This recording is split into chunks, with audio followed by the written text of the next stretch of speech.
আসসালামু আলাইকুম। দেখেন, প্রত্যেকটা ছাদে কাজ করার সময় এমন একটি ট্যাপের লাইন করে রাখবেন।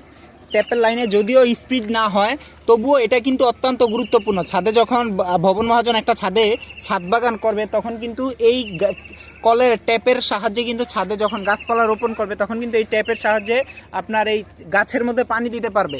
অথবা যখন মিস্ত্রিরা বা বিভিন্ন টেকনিশিয়ানরা কাজ করবে, ওনাদের হাত পা ধোয়ার জন্য, হাত মুখ ধোয়ার জন্য, পরিষ্কার পরিচ্ছন্ন হওয়ার জন্য এই ধরনের ট্যাপগুলো কাজে আসতে পারে। যদিও এটার মধ্যে পানির স্পিড বেশি না, তারপরে এগুলোর কিন্তু গুরুত্ব অপরিসীম।